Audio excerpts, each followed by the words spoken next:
Hi friends. Dharmaraju Markandeya మహర్షితో కువలయాశ్వునికి దుందుమారుడు అనే పేరు ఎలా వచ్చిందని అడుగుతాడు. మార్కండేయ మహర్షి కువలయాశ్వుని వృత్తాంతాన్ని ధర్మరాజుకు చెప్తాడు. ఇంతవరకు మనం ముందు అడిగేలా చెప్పుకున్నాం.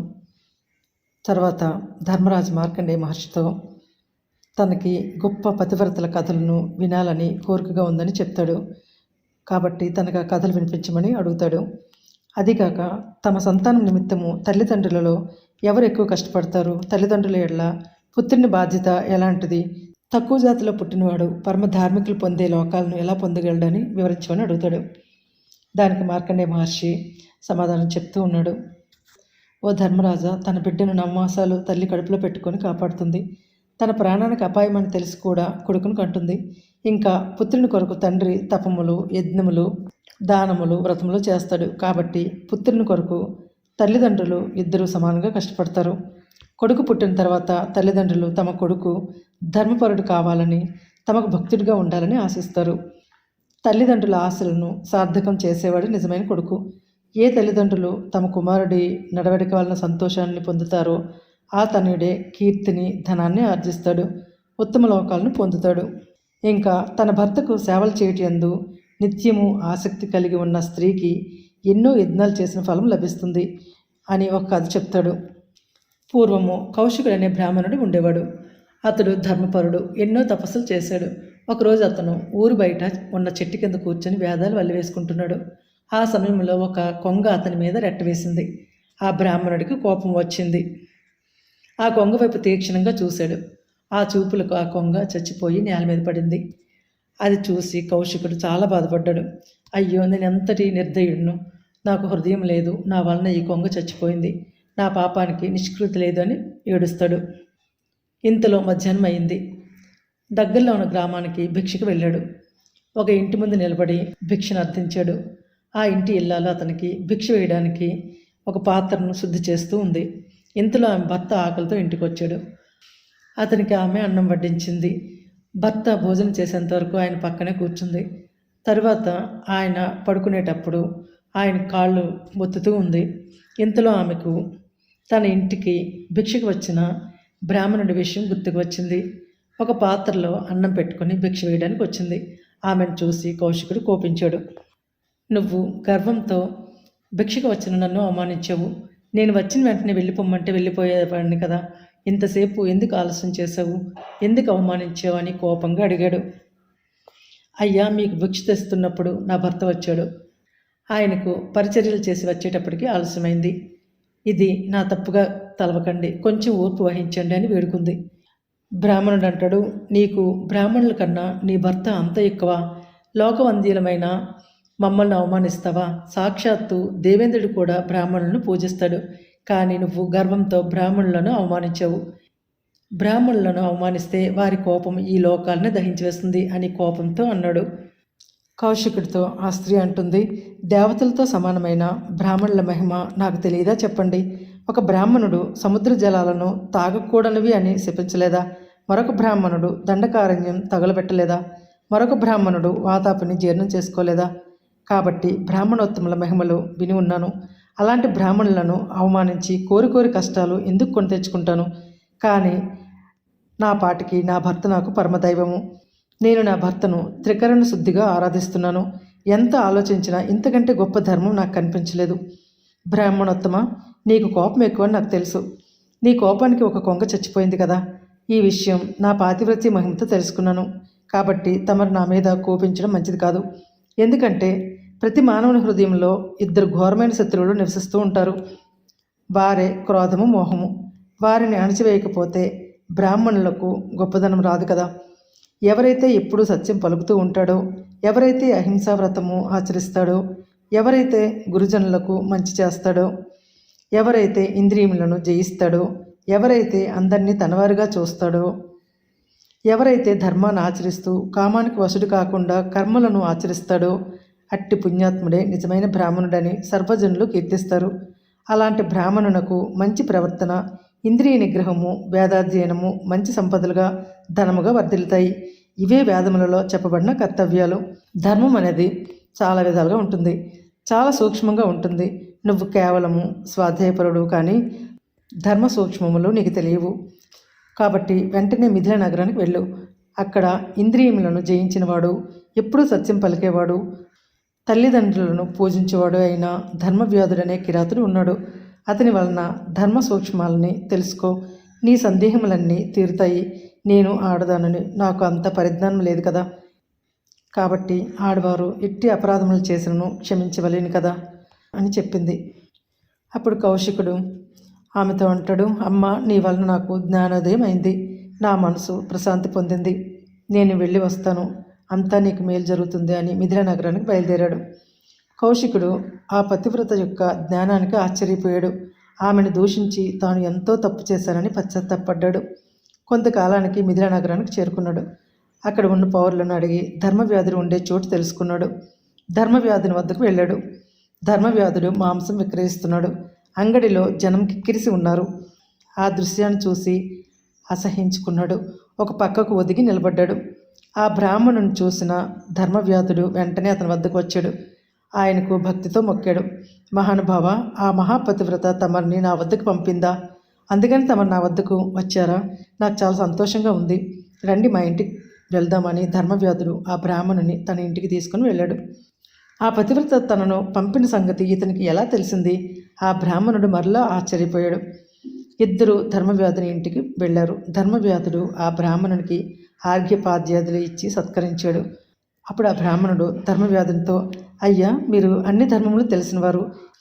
ఇలా జీవహింస చేసి జీవించడం ధర్మమా అని అడిగాడు.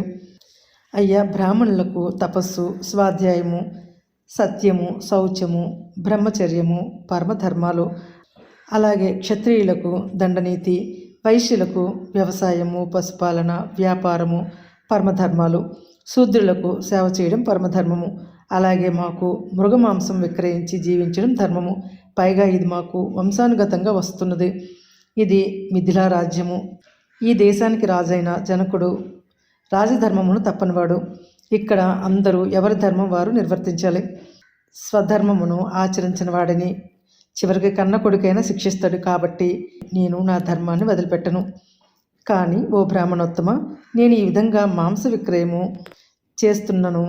నేను ఎప్పుడు జీవహింస చెయ్యను.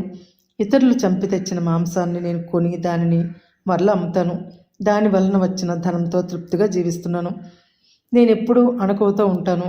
గురువులను, వృద్ధులను, అతిథులను, బ్రాహ్మణులను, దేవతలను పూజిస్తాను. సత్యమును, శౌచమును ఆచరిస్తాను. బంధువులను ఆదరిస్తాను. నా శక్తి కొలది దాన ధర్మాలు చేస్తాను. నాకు ఎవరన్నా అసూయ లేదు. దేని మీద కోరికలను పెంచుకోను. ఇతరులలో దోషములను ఎంచను. ఉపవాస నియమాలు ఆచరిస్తూ పరిమిత ఆహారం తీసుకుంటాను. ఏకపత్ని వృతుడను. నేను ఎవరి పొగడ్తలకు పొంగిపోను. ఎవరు తిట్టినా కుంగిపోను. దానివలన నేను హీన కులములో జన్మించినను నిర్మలంగా ఉంటున్నాను. ఏదో మాట్లాడాలి కాబట్టి ఇవన్నీ చెప్పాను, కానీ నా గురించి నేను పొగుడుకోవడం కాదు. తమరు నా వద్దకు ధర్మం తెలుసుకోవడానికి వచ్చారు. ఆ విశేషాలు వివరిస్తానని ధర్మవ్యాధుడు చెప్పసాగాడు. తన కులధర్మం విడవకుండా జీవించడం అన్నింటిలోకి పరమధర్మం అని పెద్దలు చెప్తారు. హృదయంలో దయ కలిగి ఉండటం గొప్ప లక్షణం. బయట ప్రపంచంలో ఎంతోమంది ఎన్నో భావాలు కలిగి ఉంటారు. అందరి భావాలను మన్నించాలి. సహనంతో మెలగాలి. విషయవాంఛలను, చెడ్డ కోరికలను విడిచిపెట్టాలి. త్యాగ గుణము అన్నిటికన్నా గొప్ప గుణము. దానిని ప్రతివాడు అలవర్చుకోవాలి. ఎప్పుడూ నిజాన్నే పలకాలి. ఎప్పుడూ మంచివారిని గౌరవించాలి, పూజించాలి. కోరికలు అనేవి మనిషికి సహజం, కానీ ఆ కోరికలు తీర్చుకునేటప్పుడు ధర్మం తప్పకుండా వ్యవహరించాలి. మనకి మంచి జరిగినా చెడ్డ జరిగినా వాటిని సమదృష్టితో చూడడం నేర్చుకోవాలి. మనకు అపకారం చేసిన వారికి ఉపకారం చేయడం అందరూ మెచ్చుకునే లక్షణం. ఇతరులకు అపకారం చేసేవాడు తన పాపాలలో తనే కాలిపోతాడు. వేరే వాళ్ళు ఎవరు వాడికి కీడు చేయడం, అలాంటి వారి మాటలు నమ్మి ధర్మం విడిచిపెట్టడం మంచిది కాదు. ఎవరైనా పాపం చేసినప్పుడు అయ్యో పాపం చేశానే, తప్పు చేశానే అని పశ్చాత్తాపడేవాడికి సగం పాపం పోతుంది. ఇంకా అలాంటి పాపం చెయ్యను అని నిశ్చయించుకునేవాడికి మిగిలిన పాపం పోతుంది. అసలు మానవుడు చేసే పాపాలన్నీ లోభము, క్రోధం వల్ల పుడతాయి. అలాంటి లోభాన్ని, క్రోధాన్ని జయించిన వాడు పరమ ధార్మికుడు. కొన్ని చెడ్డ పనుల పైకి చాలా మంచి పనుల మాదిరిగా కనిపిస్తాయి. నీటితో నిండిన బావుల మీద, ఊబి మీద దట్టంగా గడ్డి పెరిగి అక్కడ బావి, ఊబి ఉన్నదని కూడా తెలియదు కదా. కాబట్టి అలాంటి చెడ్డ పనుల చెంతకు కూడా పోకూడదు. ఎప్పుడు శిష్టాచారంలోనే పాటించాలి అని ధర్మవ్యాధుడు కౌశికునకు చెప్తాడు. శిష్టాచారములు అంటే ఏంటని కౌశికుడు అడుగుతాడు. ధర్మవ్యాధుడు ఇలా చెప్పసాగాడు. దానము, సత్యము, తపము, యజ్ఞము, మంచితనము, కోపం లేకుండా ఉండడము, ఇంద్రియ నిగ్రహము, ఎప్పుడు సంతోషంగా ఉండటము, భేదాలను చదవడము, దాంభికత్వం లేకుండా ఉండటము, ఎప్పుడు దైన్యంగా ఉండకపోవడము, నిరాశతో కుంగకపోవడము, అసూయను, అహంకారాన్ని వదిలిపెట్టడము, మంచి ప్రవర్తన కలిగి ఉండడము, తీర్థయాత్రలు చేయడము, పరిశుభ్రతను పాటించడము, అన్ని భూతముల యందును దయ కలిగి ఉండటము, తక్కువగా మాట్లాడటము, ఇవన్నీ ధర్మములు శిష్టాచారములని చెప్తారు. అసూయను విడిచిపెట్టి మంచి ప్రవర్తనతో జీవించడంలో ఉన్న హాయి, సంతోషము ఇతర మార్గాలలో జీవించే వారికి లభించదు. కాబట్టి నేను చెప్పిన శిష్టాచారాలను పాటిస్తూ, గురువులను సేవిస్తూ, వేదాధ్యయనం చేస్తూ, మంచి మనసుతో కామము, క్రోధము అనే మొసళ్ళు ఉన్న కోరికలనే సముద్రమును, చెదరని ధైర్యము అనే నావ మీద దాటాలి. అట్టివారే ధన్యులు. మహాత్మా, అహింస అన్ని ధర్మములోకి ఉత్తమ ధర్మము. అట్టి ధర్మాన్ని సత్యంతో చేర్చి ఆచరించాలి. శిష్టాచారములలో సత్యం గొప్పది. వేద సమ్మతములు, శాస్త్ర సమ్మతములు, శిష్టాచారములని ధర్మములు 3 విధాలుగా వర్ధిల్లుతుంటాయి. వేదాధ్యయనం చేసినవాడు శిష్టాచార మార్గంలో ప్రయాణం చేసి మంచి బుద్ధి అనే మేడనెక్కి మోహం అనే ఊబిలో పడి కొట్టుకుంటున్న ఈ లోకాన్ని చూసి నవ్వుకుంటాడు. నేను చేస్తున్నది హింస కాదా అని నన్ను మొదట ప్రశ్నించారు. నేను దానికి తగిన సమాధానం చెప్పాను. కానీ ఇది హింస, ఇది అహింస అని చెప్పడము ఎవరి తరమూ కాదు. ఒక ప్రాణి పుట్టడానికి, చావడానికి ఆ ప్రాణి అంతకు ముందు చేసిన కర్మలే కారణము. చంపేవాడు కేవలం నిమిత్తమాత్రుడు. పళ్ళు, వేర్లు, ఔషధులు, కాయగూరలు, ఆకుకూరలు, జంతువులు, ప్రాణులకు ఆహారంగా భగవంతుడు ఏర్పరిచాడు. ఇది వేద ప్రమాణము. దానిని మనము కాదనగలమా? పూర్వము శివచక్రవర్తి తన మాంసాన్ని కోసి డేగ పావురం రూపంలో ఉన్న ఇంద్రుడికి, అగ్నికి ఇచ్చాడు కదా. మరి అతనికి పుణ్యం లభించింది కదా. రంతిదేవుడు అనే రాజు పూర్వము ప్రతిదినము వేల కొద్దీ గోవులను వధించి సంతర్పణములు చేశాడు కదా. అతనికి పుణ్యలోకాలు లభించాయి కదా. మరి వేదాలు చదివిన వారు యజ్ఞ యాగములందు పశువులను వధిస్తారు కదా. కాబట్టి మాంసాహారాన్ని జీవహింసగా పరిగణించలేము. పితృకార్యములలో, దైవ కార్యములలో మాంసాహారాన్ని పెడతారు కదా. మిగిలిన మాంసాహారాన్ని భుజించడం ధర్మం అని ఋషులు చెప్తారు కదా.